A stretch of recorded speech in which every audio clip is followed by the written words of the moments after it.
welcome back. Here we are again in Aether raids. This is the final day of the week, so we're gonna have two matches today. If we get both pots, and I'm thinking we will. This is another rematch from my defense list, so it's actually the first one I got in the week, so it's looking pretty easy. We've got a +5 Veronica here as the scariest unit on the team, a +1 Air, a +5 Sylvia with Panic Ploy, Wings of Mercy, +10 Ryan with Quick Impulse Moonbow, stuff we're pretty used to, and a +1 Leanne, and a corner Kainagus. You love to see it. You love to see the corner units, especially Kainagus, because you can pretty easily bait Kainagus with pretty much anybody. So yeah, no worries here. Game plan is basically going to be push Faye into this spot, destroy the panic mana, because it is a level 4 panic mana, so if I do take a little bit of damage, it's going to sting just a little bit. No recover traps on Veronica this time, so we are pretty much fine. And I'm keeping Cecilia around because maybe she'll help with something. I don't know. May as well. Yes, I'm going to destroy that with air and just test this trap. That's the fake one. Alright. And make sure my animations are on. Push Faye. Break that. And we are baiting everybody because there are no rallies on this team. We're going to steal this pot and repo out. And this should pretty much be a clean sweep. I don't see any scenario in which Faye fails to kill. Looks like she's going to miss the kill on this air because of air's impact effect. But of course she's just going to get danced and then die. So not really a problem. You will back down. Because Faye has infinite res, she's going to take like no damage from Ryan.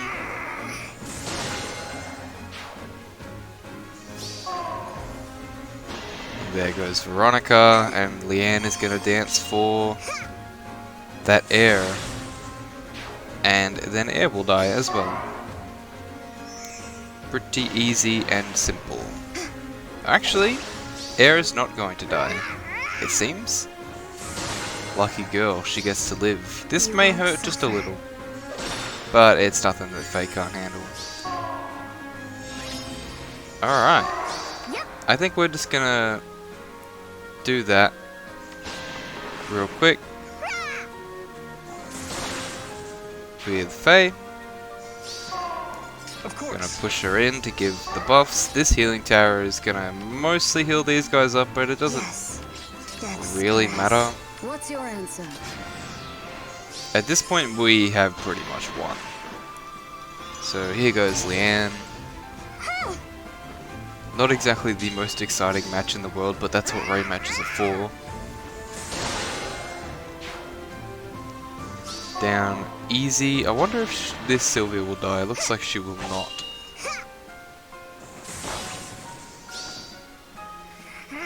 But yeah, this is I don't really have much to say because this is a really easy team.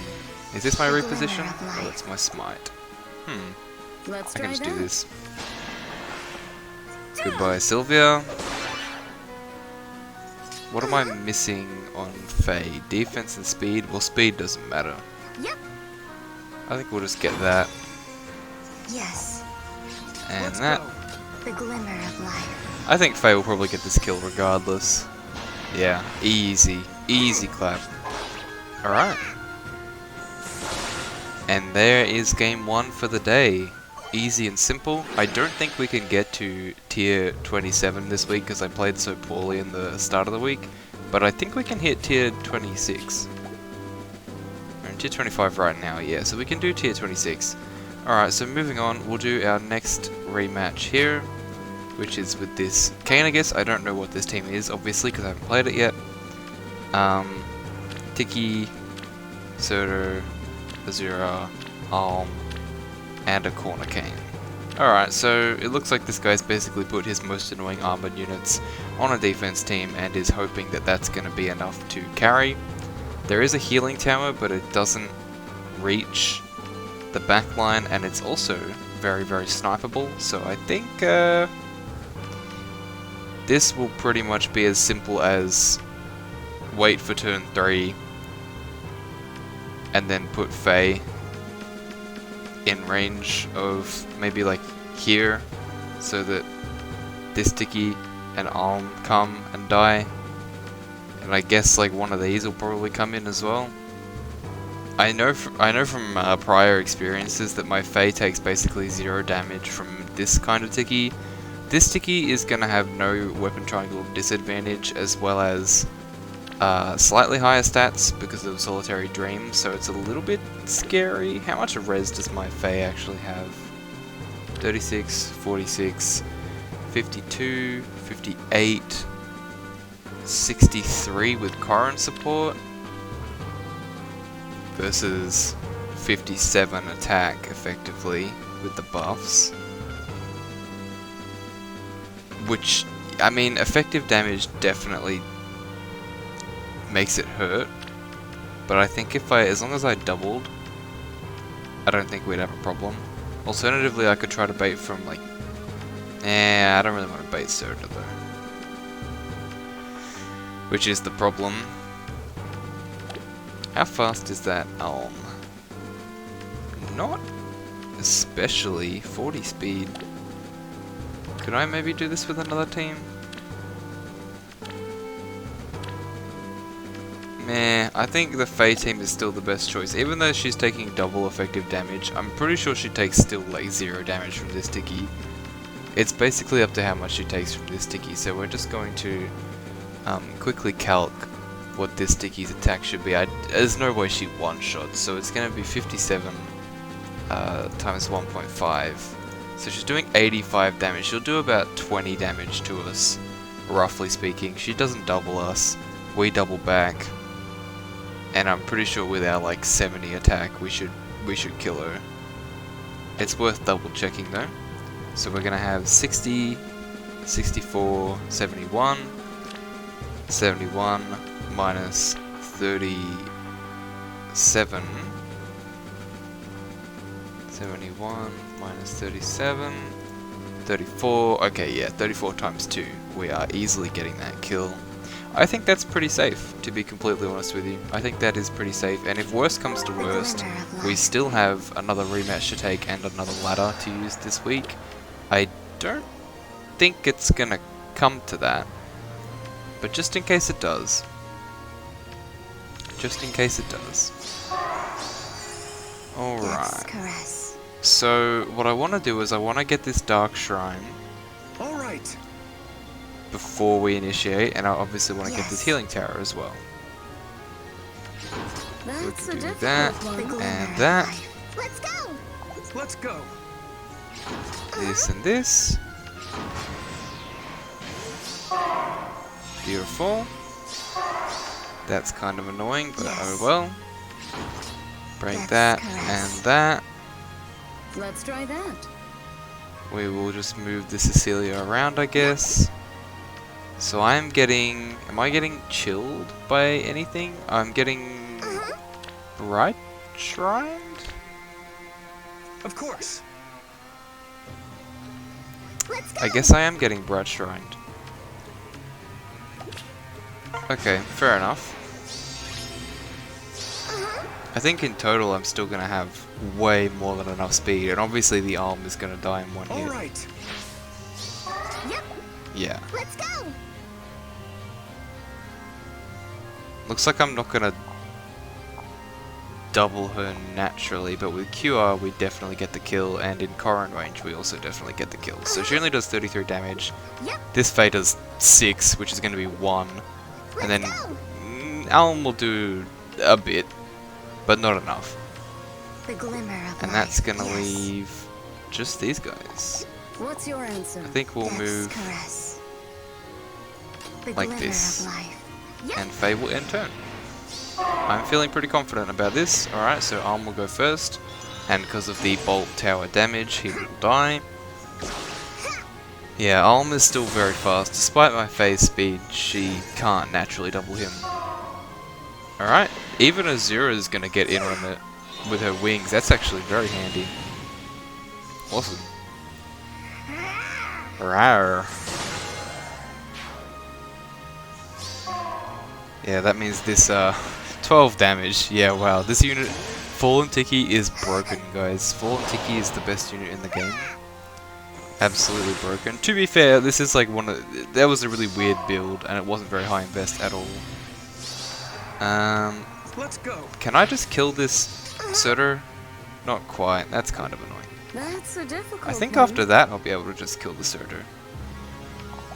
How much damage do I do? He's left with 8 health. Let's try that. So if he's already being debuffed by -7. Yes.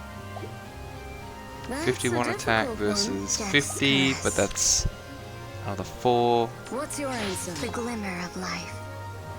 Let's go. Yes. I think this means if I do this, I can double him though, I think. If I do this, I definitely double him. And then I do 5 times 2. So I think that's the better play. And obviously even without M current support, this Tiki isn't doing anything and is dying in 1 hit. So I'm not really concerned about phase survivability here.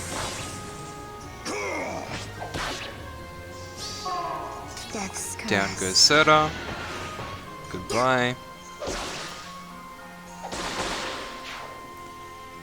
And Yes. why The glimmer tactics of room? life. That's Death's why. caress. Alright, we moved back a bit. Goodbye, Tiki. 0 times 2 with effective damage. Don't you love to see it? You know, there was actually a point in this game's lifespan where I thought Legendary Tiki was the best unit in the game. Kinda crazy how far we've come. Anyway, the match isn't over, so I should probably stop talking like it is. Yes. Let's try that. But it's The basically glimmer over. of life. That's a difficult We don't one. need to get any of the pots at this point, Death's but I'm gonna curse. do it just to Yes. flex. We kinda need to leave Faye here just to Let's go. get the buffs from Karin. Yep. All right. You all The got glimmer of reposition. Of course. So what we can do is this, this, Yes. this. You don't have boots. What's your Get rid of answer? that, That's get rid of that, correct. and that's a dead Canigus. Again, didn't need to get the pots, just flexing. And that will be that. 2 very short matches because they're rematches. This really highlights the importance of getting rematches during the week. If you are playing like front page players at like tier 25 and tier 26 at the end of the week, you're going to be in for a really rough time. It's going to be really, really hard on you. So that's pretty much it. Yeah, we reached tier 26, which is what I thought we would get. We're only 92 points away from reaching tier 27, which is 1 game, which sucks, considering how many I lost earlier in the week. But that's how it is sometimes. Next week, hopefully, we'll do better. And before we go, since those matches didn't really take any time at all, we may as well just go over my defenses here, since I promised I would do that. So, before we get started with the first replay, we'll just check out my team. This is my light team. In the last video, I've mentioned that my light team is definitely a meme. But for a meme, it's very functional. So we've got my scoring unit here, +1. I know it's optimal to have 2 units, but I have too many Palas, and I'm not willing to sack any of them or remove any of them. So 1 unit being merged will have to do it. We got my Spring Pala here with a cleaner build, Sturdy Impact and Darting Blow, with support from this Pala in the form of Go Flyers. This Pala is very strong and very fast, one of the main damage dealers on my team for sure. This unit has Hardy Bearing basically specifically to deal with Bike, which has happened in the past and will no doubt happen in the future. She does kill Bike. This is my support Pala. She has Sudden Panic, so if you have less than 58 HP, then you can't really use buffs if you're next to people. She also has Harsh Command, which hopefully one day will be Harsh Command Plus, and that's usually used on this Pala here to make her do even more damage. Moving on, this is my Res Pala. If you didn't notice, all my Palas have different boons, so this Pala is plus speed, plus defense, plus attack, and plus res. So this is my DC Pala. She's got guard to stop Gale Force shenanigans. and Instant Glimmer to prevent air snipes, or to like help mitigate them, combined with Attack Def Bond and a Def Refine to make her quite bulky. This is my plus 10 Pella. She's basically running a support build with Blue Flame, just to flex. She used to run a more offensive build with Heart's Blade, but I think with Yoon being here and not running her own debuffs, I kind of need these global debuffs to help my team perform better. And then we've got probably the best Bruiser Pala here, despite the what the 39 attack would tell you. With both her weapon and attack speed bond active, which will be active after this Pala does her thing, or if they're getting hit by Sudden Panic, or if they're getting hit by Geishun, or Chill Speed, or Dark Shrine, or Bright Shrine if I have a Bright Shrine anywhere, then she actually is getting plus 10 to attack and speed. And of course, Steady Stance to prevent Gale Force, and because she's the Def Pala. I may at one point end up replacing Steady Stance. Maybe. We'll just have to see. We'll have to see how it turns out. It hasn't really been that useful more than once for me so far, but anyway, let's just make sure animations are off because we don't want this to take forever. I should mention that this is my main Pala, so she's plus 10, and Spring Pala is plus 3 right now, but the rest are only plus 1. And I did actually add a merge to these 3 Palas yesterday, but there's only one replay with that, so for the most of the week they were performing with no merges. So this is the first match of the week, and it's the first total, I think it's the only total loss that we received as well. It was a single air, very poorly scoring hit and run team, using a really clever Lucina Wings of Mercy Future Vision thing, which allows Lucina to get pretty much anyone out of range. And from there, my units just couldn't keep up. One of the biggest weaknesses of Flyballs, both conventional and Pala team only, is that they can't punish hit and run tactics very well, since they just don't have the range. So anyone who can successfully pull off hit and runs is going to do quite well against Flyballs. And this is the kind of team comp that does well against Flyballs, since they've basically got 4 combat units. I mean, air is debatable, but they've got, you know, basically 2 units doing the hit and runs and 2 units supporting, which a more traditional team comp of 2 airs bonus unit and 1 support and 1 carry can't really accomplish. In any case, it doesn't look like he's gonna get. Actually, I think he does get both pots somehow through a miracle. Oh no, he only gets 1 pot, so it's not a complete and utter loss, but yeah, I mean that's the kind of team comp that I got a Yoon for. Previously that would be a minus 80, but because of my units minus 64, it's worth noting that my main Pala and my Spring Pala are not Dark Blessed, and that's because I use them on offense, obviously. I will, once Spring Pala's rerun comes back, I will probably Dark Bless both her and this Pala, add a few merges to these Palas to the point where I'm comfortable with, and then Dark Bless them and lock them, and then switch to Light Blessings again, but that's a while off. I just don't want to juggle the blessings, I don't have enough.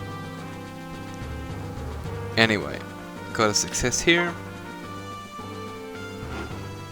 So this is one of many brain dead people this week who thought that just putting their strong unit in the middle of the field would win the match for them. Now I get it, he's a bonus unit, he's getting buffed, and he's got bonus doubler to all his stats, but like, what kind of 200 IQ madman brings a green unit to a map filled with reds and a green and says, this is where I tank, this is where I tank everything? Not to be. This Pala is going to almost just decimate the Hector, straight up, and Yoon will come and snipe an air, because why not? Yeah, baiting from that spot is something a lot of people do, and it never works well for them, because we have a surprising amount of range. My healing tower is also pretty much going to heal basically everyone back up. Pala will come and take care of the Eliwood. Yoon will kill the Tiki. down goes Hector, and now, like, you're screwed. Yeah, you can't bait from that spot. I don't know why people keep trying. Got a failure here. Because of Yoon, it only ended up costing me 4 lift, which is awesome. So I don't even really consider that a loss. 4 lift doesn't really mean anything in the grand scheme of things. But here's another smooth brain who tried to tank everything. This time he has a unit that has weapon triangle advantage over most of the units on my team. So he's ever so slightly smarter than the last one. But still a suboptimal build, kind of like a 2018 build. And somewhat a support at least, but it's still not going to work for him. You really just can't bait from that position, and I don't know why people keep trying. Yoon actually comes in, and even without Moonbow, she would have got the kill. So that's, yeah, that pretty much says all you need to know. From here on out, though, just because of a lack of merges, my units can't really keep up with the aggression. They're pretty good once they're in the flyable and they're getting all the buffs, but once they move out a bit and separate a little bit and are caught out of position ever so slightly, they become a lot weaker, which is something merges will fix. And Dragon Flowers once I eventually get to that. But until then, their offense is going to be the weak point of the team.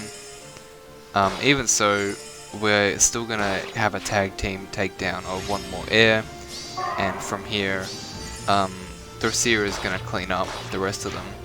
Now, one thing I did want to note with this match in particular, obviously he didn't get the pots, so this was pretty much a major win for me.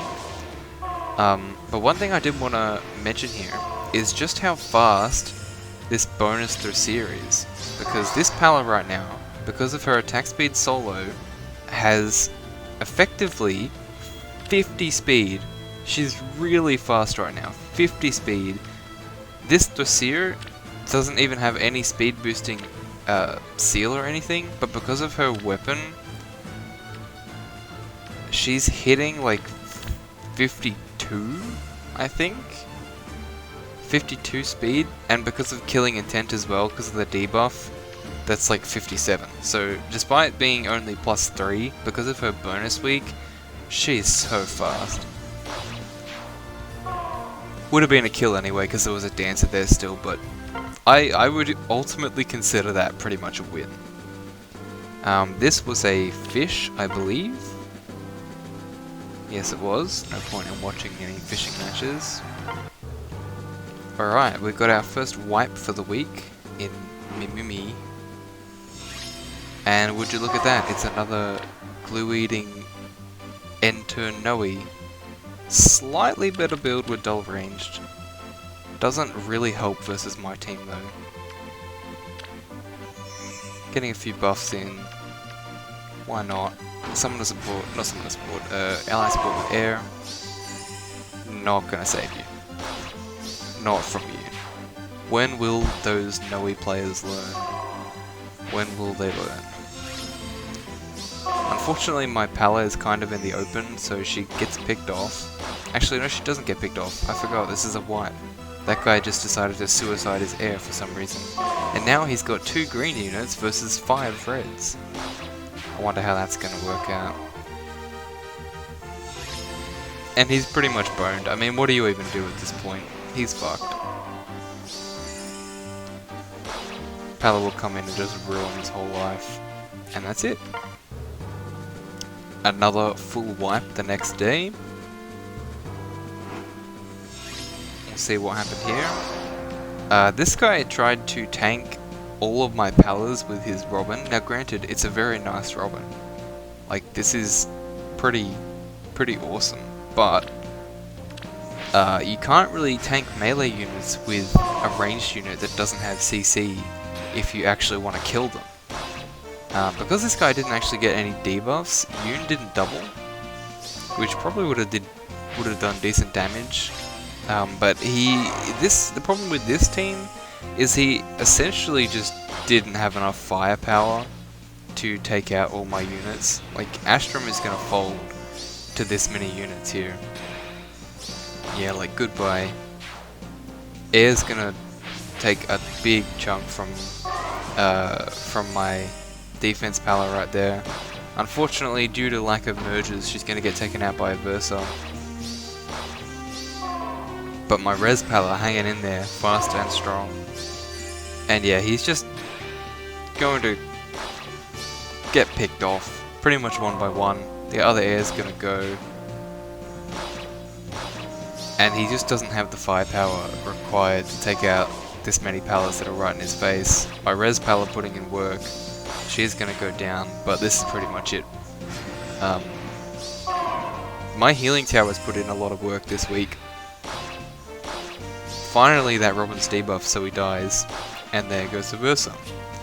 You would think that my healing tower would be easy to snipe, but I've yet to see anyone try. Actually no, one person tried, and that might be the person who we're about to watch. So this is my second failure, my second and last major failure for the week, unless I get any more defenses in the last 12 hours, but I've got my fishing team out, so it doesn't matter anyway.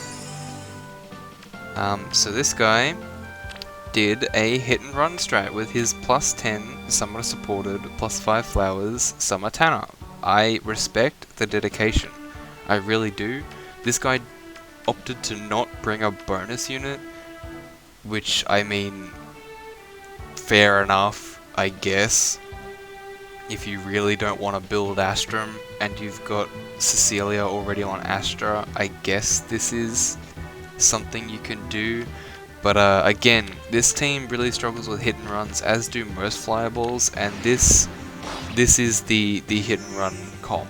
Like, because he has 2 dances, this play is enabled because he can Wings of Mercy in.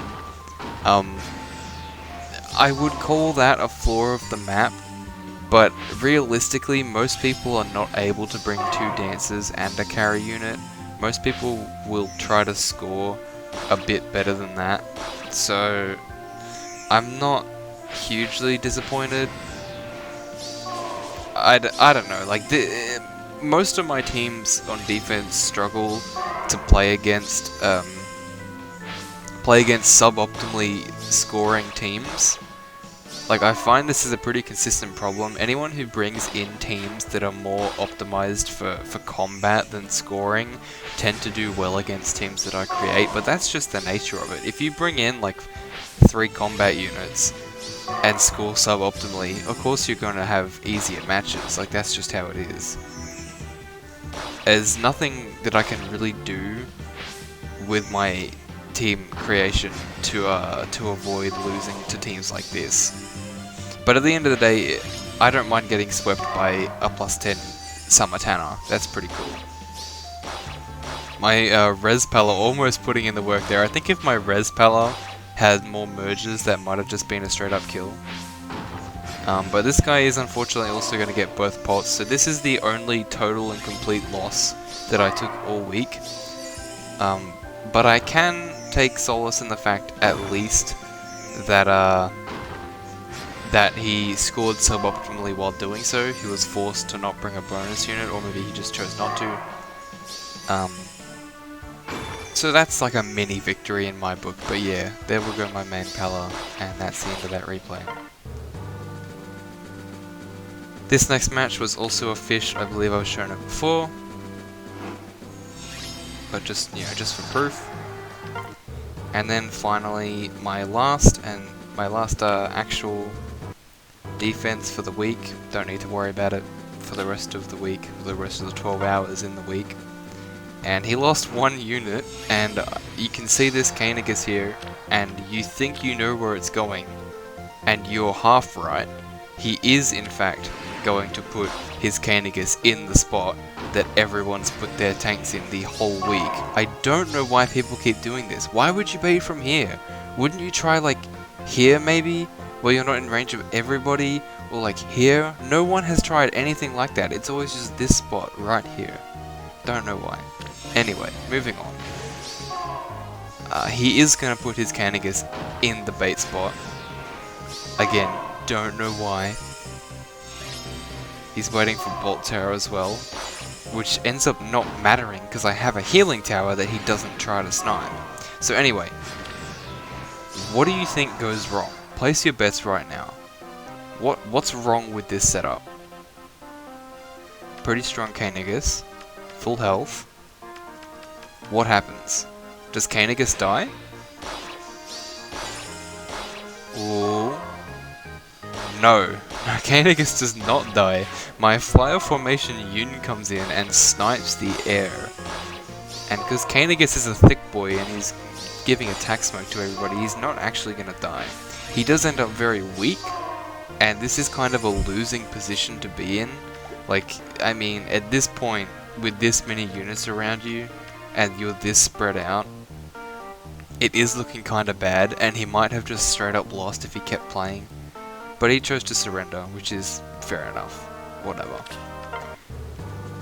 And that's gonna be that. That's it for the week. So, relatively successful defense-wise. I only lost 2 matches of full lift and 4 lift from one of them. The rest were all successes. Which again, for a team that is as memey and low investment as this one, it's pretty good. As for offense, we struggled a bit in the early part of the week, but as the week went on, we slowly got back into the swing of things, back into the stride. We're going to finish. Our rank is definitely going to go down before the week ends, but we're currently within the top 500, which is pretty cool. And as far as all my friends go, currently number 1. I know Andrew is probably going to catch up. He probably hasn't played yet. A few of these guys probably haven't played yet.